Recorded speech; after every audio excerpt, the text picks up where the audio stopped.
that's Oh, well. that's actually That's the gold standard. Dennis, right it's there, been man. 2 weeks, Again? and Yes, because you were ill. yes, well, no, Did you take an ill? Or no, you went on a trip. You were ill the last I went on a time. trip, and and now I happen to be in the most echoey space possible. Who knows how good this audio quality is?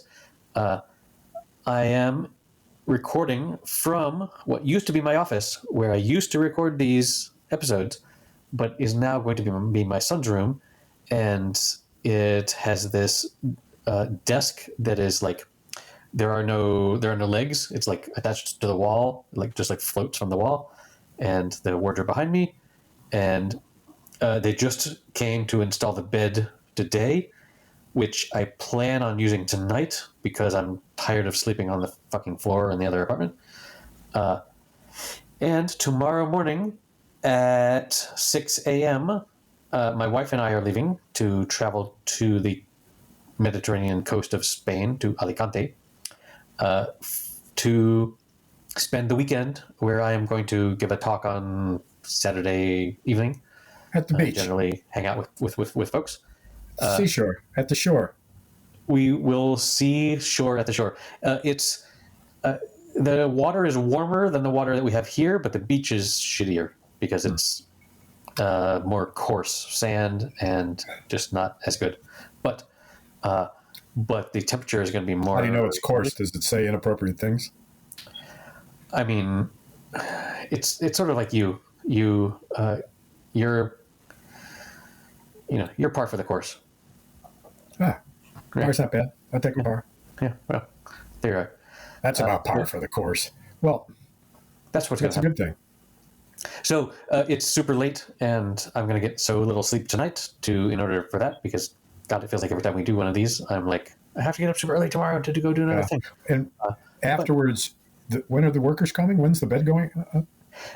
The bed here was delivered. The bed in the master bedroom was delivered today, but they brought the wrong mattress. My daughter's bed in the third of 3 bedrooms was delivered, but it's one of these, in Spain they call it a canapé bed. It's one of these ones that you can lift up and there's like storage underneath. But they brought it, and like the hydraulics don't have any air in them, so like you can't really lift it up and it doesn't stay up. So boo, but they're going to fix that. And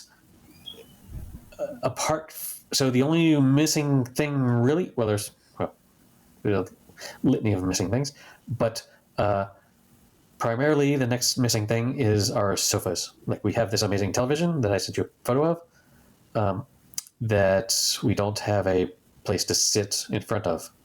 Yeah. Now, it's so big. Are you pretty much across the room from it? Or how far we're away we're like at 200 feet from the. 200 feet. It's like a Jobotron or whatever they call it at the Jumbotron NFL games.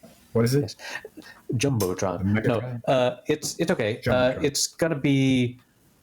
It's fantastic from the distance that we want to see it from, and if you're any closer, then you're too close, and you have to like look left and right when the characters move across the screen. And is there a space behind the couch where the rest of the room is? There is a space behind the couch where the rest of the room is. Yes. Is it a walking space or a sitting space? Both.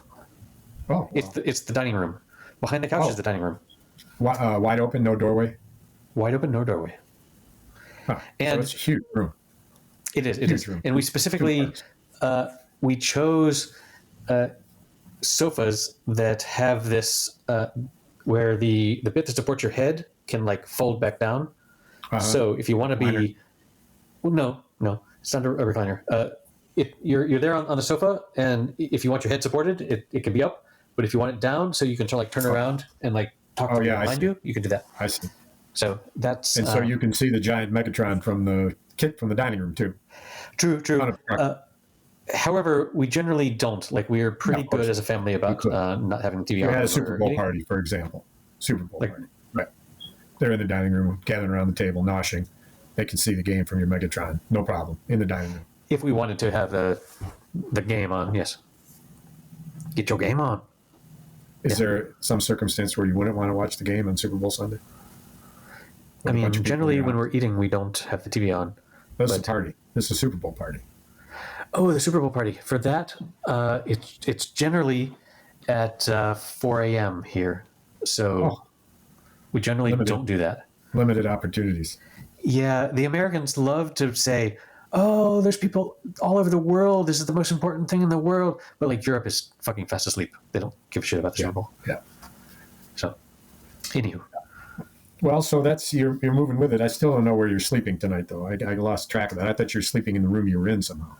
I am going to sleep in the room that I'm in. Where's the bed? The bed is... Oh, fuck. Well, it's to my right. Room? Oh, it's already there? This is a tiny, tiny, tiny room. It's already put together? Hold on. This is a tiny, tiny, tiny room. And now I lost you. And it's super awkwardly shaped. It's shaped in this like weird trapezoidal bullshit with like a column where the baseline of that trapezoid would be. It's a really poorly shaped room, but we have done what I think is the best possible solution for having a bed, a desk, and a wardrobe in this room. And and my plan is to sleep in this bed here to my right. To my left is a window, but anyway. So that is where we are. So tonight after we podcast, I'm packing. I've already thrown most of the stuff I need all in one room. Now I go through it, or two rooms actually. And it's always a challenge to pack for a week-long fishing trip when you're flying because of bag weight limitation. Indeed. So you got to be thoughtful. You don't pack like extra stuff. It's like, oh, I might wear this shirt, or I might wear that shirt. No, wear that shirt all week. So, and then I did second-story windows today over at my other house, which I was just... Your other house? The other house that I own with my son, where I've been restoring the windows. Now I'm on the second floor. But I thought you were doing your own windows. No. Glazing and whatnot. No, that's all at... we're the other house, okay. Yeah, that's an old house, 1939. My house has been misunderstood for years. You know, you lived through the storm window event here, which are special cut burgundy for the match. But anyway, that ladder that I have has this unique thing attached to the top of it, which is a giant U, which has got soft rubber cups on the ends of the U, and the rounded part of the U holds up the ladder, and so you put it up.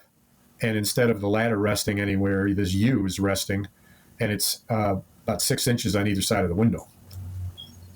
So I can put the ladder in one spot and get the whole window, both sides, up and down, without moving the ladder once. That was a surprise. Huh. I didn't realize it was that well designed, and it is. So that helped my day. But up and down the ladder a bunch. I've got new shoes that my diabetic condition requires. And ladder shoes. They got it in the fastest turnaround time they've ever had in all their years in business. And I had just put a call to them to say, is there any way you can expedite this? I got to have these new shoes and these new inserts before I'm walking on the rock bottom river. Please. Indeed. And she said, oh, you didn't get my message?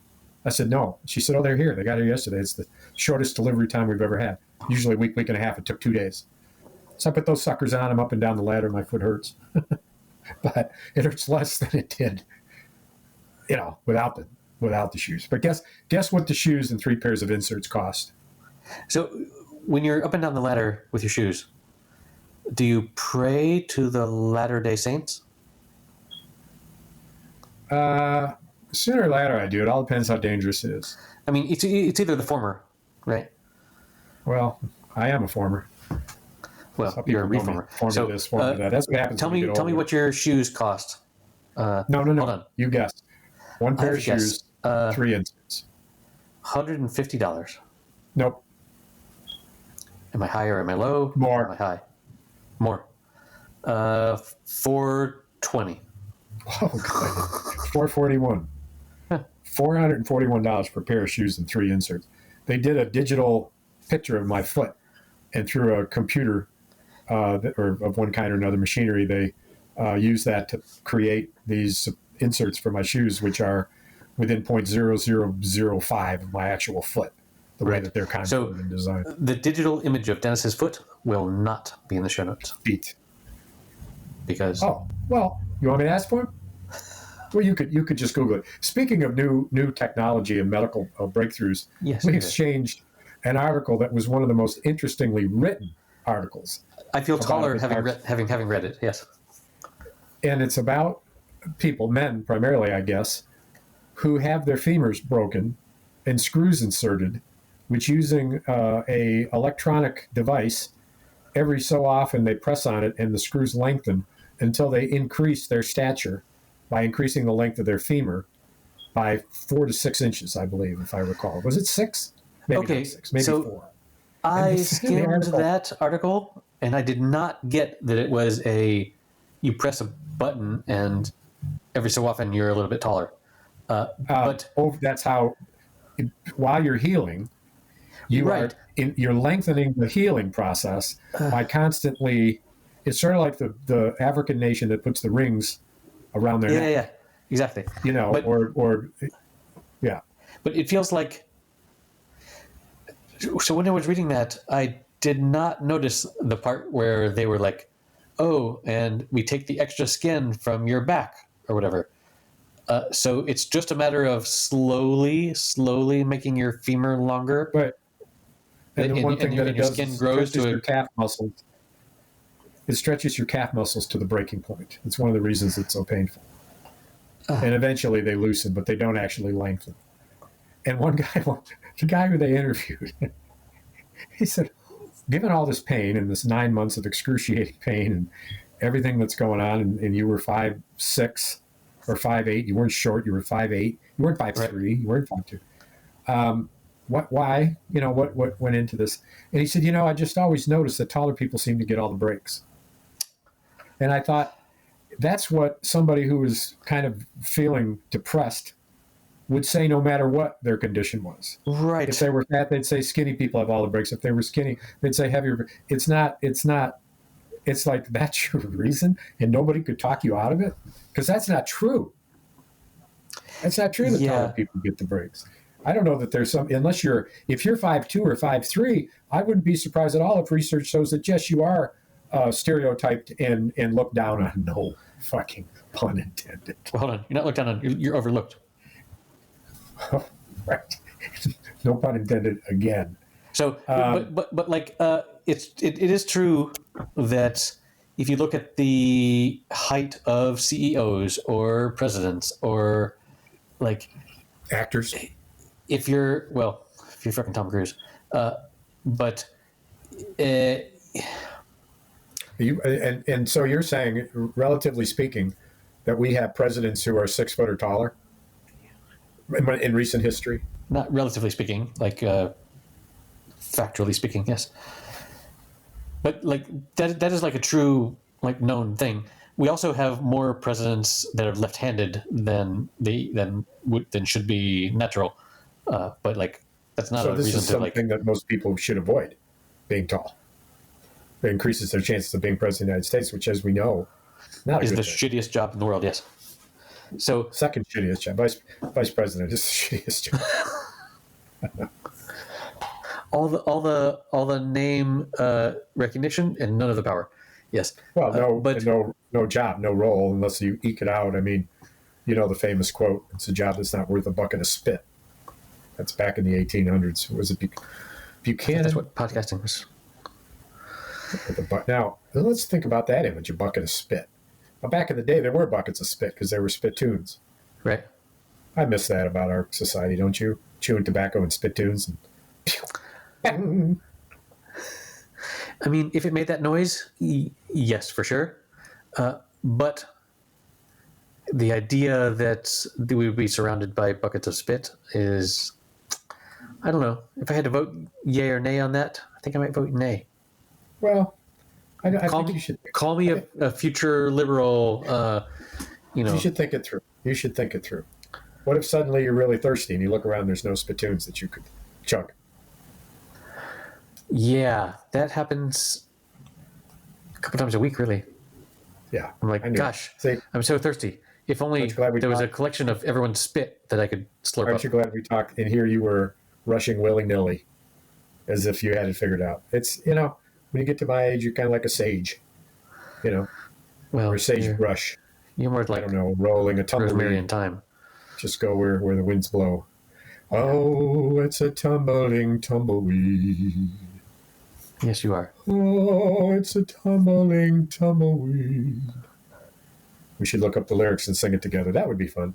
So we're at episode number 162. I think so, yes. That's what the calculation comes out to. And so how many days is 162 hours? Well, let's ask the question when it gets to 240. Then we'll know. And we won't have to think about it. You're smart. You notice when the question is the wrong question to ask, and then you like... It ain't the right time. It ain't the right time. Let's ask when the question is ripe. Yes. So, you gave me some homework a couple weeks back, and I just completed it, which is watching this new movie about the most famous person I don't really give a shit about, really, Elvis. Thank you very much. He just changed the trajectory of American culture. Right. I understand. But what's your everyone's always like, oh, you're either a Beatles person or an Elvis person or whatever. And for me, that was never even close to a question, really, because I was like, the Beatles are so much more important to me than Elvis was. But it was because your age more than anything. My age, Elvis was a '50s phenomena, and the Beatles changed his course. The Beatles were a '60s. Yeah, phenomenon. He paved the way for the Beatles in many ways, but it wasn't about my choice age because the Beatles were gone by the time I was born, more or less. What do you mean they were gone? They broke up? Yeah. When the fuck were you born? When did they break up? What? That's not true. 70-ish. I was born. You don't know when you were born? No, I know when I was born. But the Beatles were a thing of the past. In the 70s. Yeah, the Beatles were a thing of the past when I was born, as was Elvis. To me, they were equally in the past. Is that so? Wow.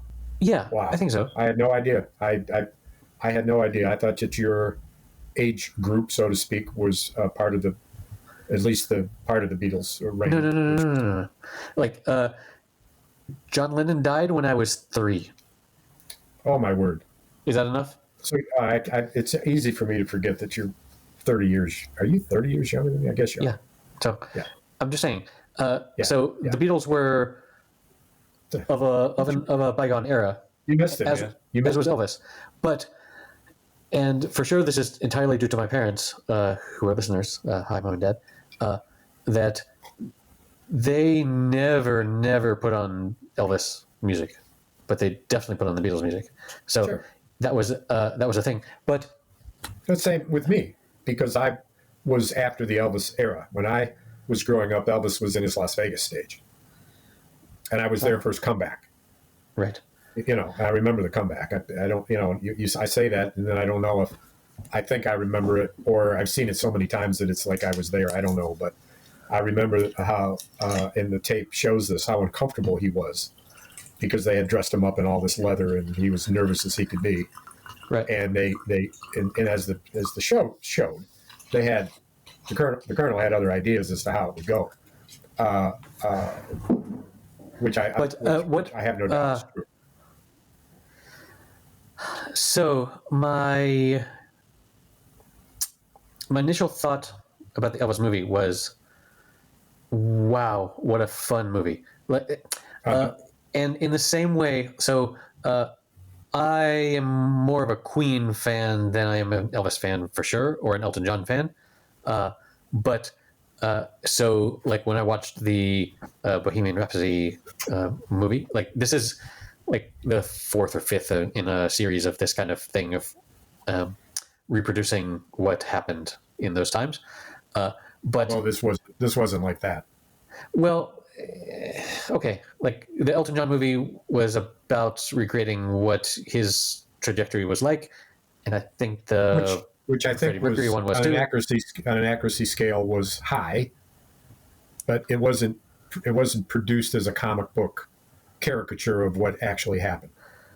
That wasn't Elton John was incredibly entertaining, but I think that the trajectory of the plot of his life was accurate, not like what this Elvis was. This was a lot of made up stuff. Okay, hold on. We'll get to the accuracy part, but the my point was, my wife, when she saw the Bohemian Rhapsody movie, she if you had asked her before, do you know any songs by Queen, she would have said, I can't name a single one. Maybe maybe Bohemian Rhapsody, but when she saw that movie, she was like, oh, I know all these songs. And my point was, yes, I could have named some Elvis songs, but every single thing that was in the movie was a song that I knew already, which was, it talks to how ingrained in my culture Elvis is. But you liked the movie because you were entertained. The movie was beautiful, and holy God, the actor is beautiful and so charismatic, and like it could not have been cast any better. No, but because I don't give a shit about Elvis, I don't really know any of the historical facts, so I can't double check with my knowledge of his history. Critique it from that. No, well, I'm not saying that I can. So I am like most of the viewers of this movie, I assume, ignorant of that life. So this is like a retelling that, as far as I'm concerned, is like the new history now. Yeah. So, critique away. The critique of it, which is interesting because the director had no intention of giving you a glimpse inside Elvis. It was a movie about Elvis, but it was all Elvis as the world saw him, not Elvis in an introspective way. He never looked at the camera and said anything about how he felt, about the creative process, about his place in the world. He did a lot of feeling. He showed a lot of emotion, but it wasn't a glimpse into Elvis's psyche, or for that matter, much his personality and his outward trait, which it's a fair criticism. If what you're criticizing is this, then you're saying, this is the first full-blown, big, expensive movie that is a biopic sort of movie. Right. And instead of giving it the insights that we saw from Jamie Foxx's performance in his great depiction of Ray Charles, right? This was different from that. Similar in that showing him shaking in the tent and the snake stuff and listening to the blues, all that stuff very well may have happened in one way or another, but it wasn't the director's and the writer's expectation to tell some type. It wasn't a biopic. It was sort of like a cinematic cartoon of Elvis's life. It was, even with the big booms, and there were comic book pieces to it earlier in the beginning. Now it had its sophisticated drama as it would have to, because his death was tragic and he ended up being a tragic figure. So it wasn't all that, there were a lot of emotion, and I cried during the movie. My wife was so upset by it, she couldn't finish watching it. She was so upset about how terrible it was for him, in the scene when he was in the airplane and you knew that he was dying or going to die. Yeah. When I got when I got towards the end and I realized, oh, now I have to experience the end, I was sort of sad, but also they dealt with it so quickly. They were just like, blah, blah, blah, Elvis is not happy, and then headlines of Elvis is dead. And it was just like, wait a minute, like I expected here's an interesting thing. At the end of the movie, the concluding scene was a true cut of Elvis singing what ended up being his last public performance. So it was how I definitely noticed that they cut from what felt like from the actor that we knew with some prosthetics into the real footage.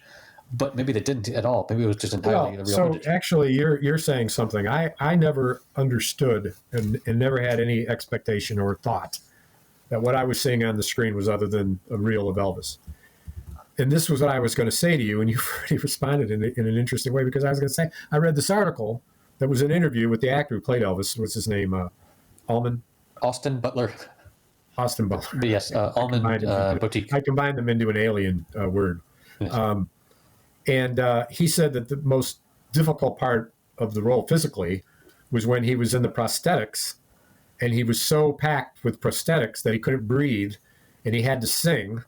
And it was obviously this last scene. And I thought, well, I'm going to read this next article, which is like what ended up on the editing room floor, Right. and find out that they shot this thing with him, but they never used it.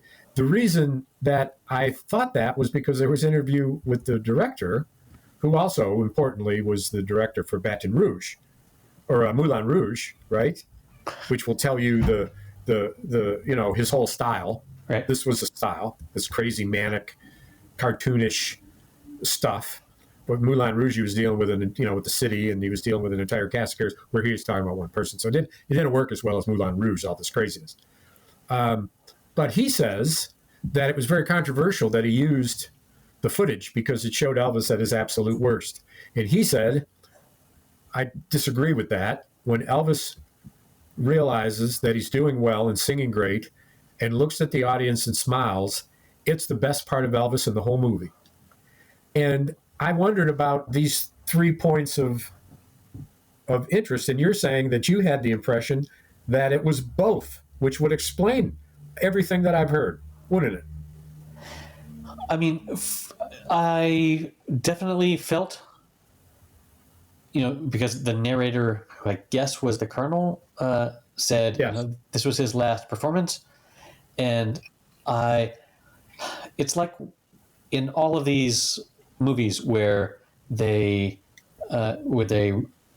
like the Queen movie where they show an actor representing this character, and then during the credits they show the actual person with the footage that they clearly copied, like frame for fucking frame. And I felt there was a moment I was watching this not yet on my 4K huge fucking TV, but I was watching a 4K version of this on a smaller screen, and I noticed when the footage went a little bit more grainy, and it felt I bet you less right digital. about that, and I bet you have solved the mystery of the juxtaposing interviews from Butler and. I would if I had the time or cared, for sure. I would solve that mystery. Well, so I just want to this article that you shared with me, which Review. will be in the show notes. There's one line that I thought this is like what we do. It's somehow this is quote, managing somehow to prove both condescending to audiences and determinedly inoffensive. I feel like that's like what we do. Like we're both condescending. You're saying something that I have to be able to understand it from two different directions. One, this guy was saying it about the movie, right? And two, that you're saying that it's some emblematic. I think we are condescending to our audience. At the same time, we're not. being inoffensive, which is like I would never condescend to your father. So it's just not true. I know he's the only one who listens. The guy who gives us money doesn't even listen anymore. This sentence jumped out at me as like, what? Again? The movie was somehow both condescending to audiences and determinedly inoffensive. It's like, what? Huh. Determinedly like you're stupid, but also, I like you. Which is what he's saying is that you think, pity the poor people because you think that the people wanted to be entertained, and they didn't want to be entertained by a cartoonish version of Elvis. you condescended to them because you don't know that what they really wanted was more of a, tell me, Elvis, what's the creative process, or, any feelings at all besides, breaking out into tears and weeping, and any insight into your life at all, any meaningful conversation between you and the camera, not a one. And the fact is, that's not why millions of people watched it and loved it. So this reviewer, Mr. Sophisticate, yes, he's the one who's fucking naive. I know, right? And he's naive about the listening audience because he doesn't understand most people are watching movies to be entertained, not to be thoughtful, not to go into depth. His name is George Elkind. So screw him. George, join our show. We'll make an exception to our no third interview rule, which is there for good reason. Yeah, so for good reason indeed. It was like, there are movies that are inaccurate historically that are beautiful, right? Sure. And this is one of them, I think. Most of the westerns we've watched, for example. Right, but just the costumes and I could not give less of a shit about Tom Hanks' character, whatever. Colonel? What an amazing! I thought, you know what I thought about that? You know what I thought double about chin. Why didn't? Whatever. Yeah, but like, he was not. Why did they just give the part to somebody who looked like the Colonel? Why, exactly. Why stretch incredulity with a strange version with a face of that Tom we know? Hanks? Yeah, I mean, right? It's like there was never a time when the Colonel wasn't on the screen that you didn't think and know that it was Tom Hanks and prosthetics. It was ridiculous. Yes. It was like, why didn't you use, I don't have to name an actor. I could do a Google search in 15 minutes and you'd come up with 10 names of actors that look more like the fucking Colonel than Tom Hanks. And, all that star power that he brings to it. It's like, you didn't need that. I mean, maybe you did for box office sales, but no, I really. don't think so. Yeah. I don't think so. I think that's what they thought. The final quality of the movie was worse because of Tom Hanks being there. Yeah. Which is a statement that is false for almost all movies. You know what he said the other day? I read it in my feed. It was that he opined that in his years of acting that he's probably done 4 good movies. Yep. I don't know that he would include Elvis as one of them. No. Look. I wouldn't. Oh no! This is not on his highlight reel of. Whatever. Oh, so I got a new series I'm watching. Do you? Make a note, Gigolo. We watched. Did you watch the crime series with the cop that went bad? That's like all of them. We talked about it. Cop that went bad. It was shot in Brooklyn, I think, or no, in Baltimore. I don't know, you'd have to have a good memory. No. Much more recent than that. Last year. Anyway, the actor who stars in that is starring in the Gigolo, and it's. I didn't watch it for a long time. I just didn't think it would be all that interesting in Gigolo. Blah blah blah. It's fascinating. But anyway, make a note. Okay. Make a note. I watched So 2 weeks ago, since we haven't spoken last, there was a Sunday where my wife wanted us to go all to the beach, and all of us were like, meh, and she got sort of upset about that. But I spent the afternoon, in my first afternoon in many, many, many afternoons, just like browsing around on Netflix, and I watched this movie called Man from Toronto, which is this. Are you familiar with Kevin Hart? Oh yeah, in his funny type of movie. So this was Kevin Hart and Woody Harrelson are the two. No shit.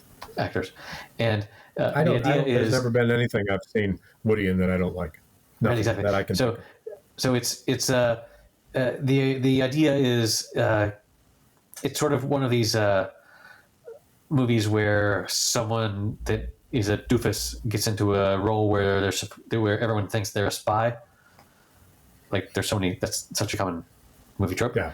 But the idea is Woody Harrelson is this like expert interrogator killer guy that can get any information out of anyone, and Kevin Hart is this doofus normal dude that has this idea. He's like this super loser guy. His idea is that's going to make him famous is no contact boxing. Like, so he has this idea that like we're all going to like just be like punching at each other, but like there's no contact, and like so we're all like we don't get hit, and it's just like super fitness, blah blah blah. Anyway,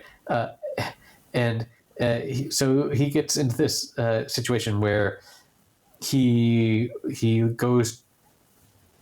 taking his wife on this romantic getaway, and he drives up to the wrong cabin, and the cabin that he's supposed to that he gets to, there's like these Russian guys that are like waiting on someone to like interrogate this guy to admit whatever's going on. Anyway, he gets into this situation. It's a doofus fun but comedy. he's very funny. He's a very funny actor. Kevin Hart is super. He was in a movie funny. with Bryan Cranston that we talked about because he played in the same kind of thing. He was a doofus out of prison, blah blah blah, and ended up being chosen to be his nurse, not his nurse, his companion. His health companion. He also does a great job of playing into how small he is, like as part of his funny role. So yeah. Anyway, that's he is small. He is short. Indeed. So that was the thing I saw, and so that's like something I'd seek out, but it's Netflix, so I can't get it. Yeah. So I went to Croatia, which was pretty cool. Yeah, how would that go? And it was great. I was at this resort that was the same place I was at last year. Oh, same. Yeah, that's good. It's just this gorgeous resort, but because it was 2 weeks later in the year than last year, it wasn't like hot and balmy, lie out by the pool sort of weather. It was a little bit cooler. So it wasn't quite the same sort of luxury be out by the pool time. Yeah. But the conference was similarly amazing. Last year, I was lucky enough to give this talk where I had the 360-degree yeah, I remember stadium. I saw it. I listened to the whole thing. Where everyone was like, it was just amazing. This year, I was demoted to talking to a third of that. Yeah, so one of three choices. So they divided up into thirds, and I gave a talk to a third, which was fine with me. Which was how many people? How many people? In your third. At my talk, I want to say 150. That's a lot. Yeah. That's a lot. I mean, that's a good number of people. That's not a small group. It's not 20. No. I've gone to places set up for 150 and had 12 show up. Right. No. It was definitely more planning in the part of the. But it was just cool to. The most interesting thing was meeting the other speakers. So some of the other speakers were set up for you guys to have your own space. Like the speaker room was its own little space, which is where all the magic happens, if we're to be honest. And it was super cool to, like, I met with people that are in charge of really key things that I use every day, which is kind of weird.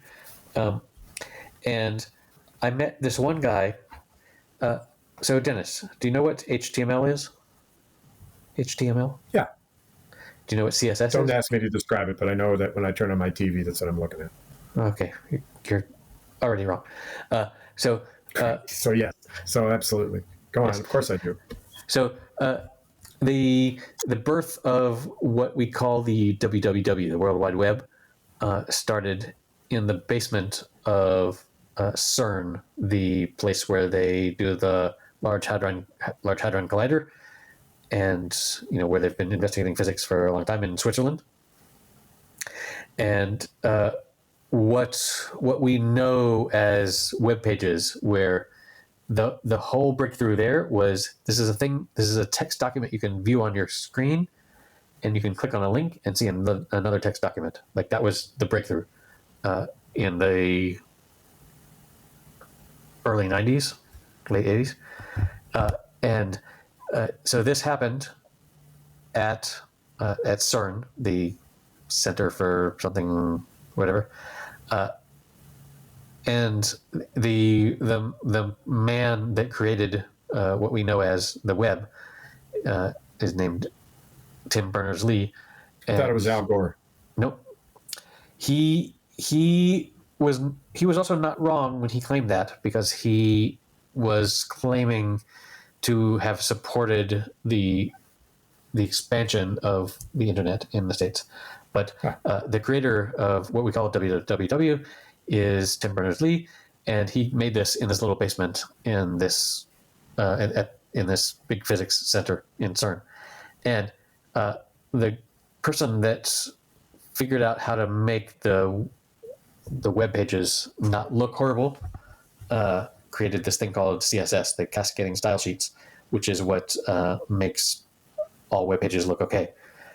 And so anyway, the creator of CSS, the guy that was there in Switzerland making this, was at this conference, and I met him. No shit. And it was super cool. Like I'll bet it was. He gave this talk about how, I was at I was there when this was created. This was our little basement. He showed this photo. This was our little basement office where Tim Berners-Lee and I were sitting next to each other, and we sort of created how we click on shit on the internet these days, which is kind of amazing. And so anyway, I watched his talk, and it was super interesting.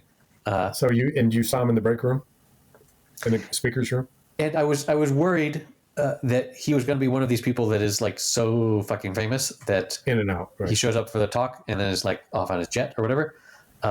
And I looked around in the break room and I was like, well, he's not here. Well, shit, I guess, whatever. And then an hour later, he showed up at the break room, and someone was talking to him, but like I was sort of like milling around, and he called me over. He looked at my name tag because he's Norwegian, and he saw my name and was like, "Hey, you, are you Scandinavian?" And he called me over, and we talked for a bit, and it was really, really interesting because he, we didn't talk at all about tech or anything. His other passion is like sailing. Oh no! And you're gone. You're frozen. Well, how about now? Ugh. You froze. You're fucked up. Well, sometimes technical difficulties just get the better of us.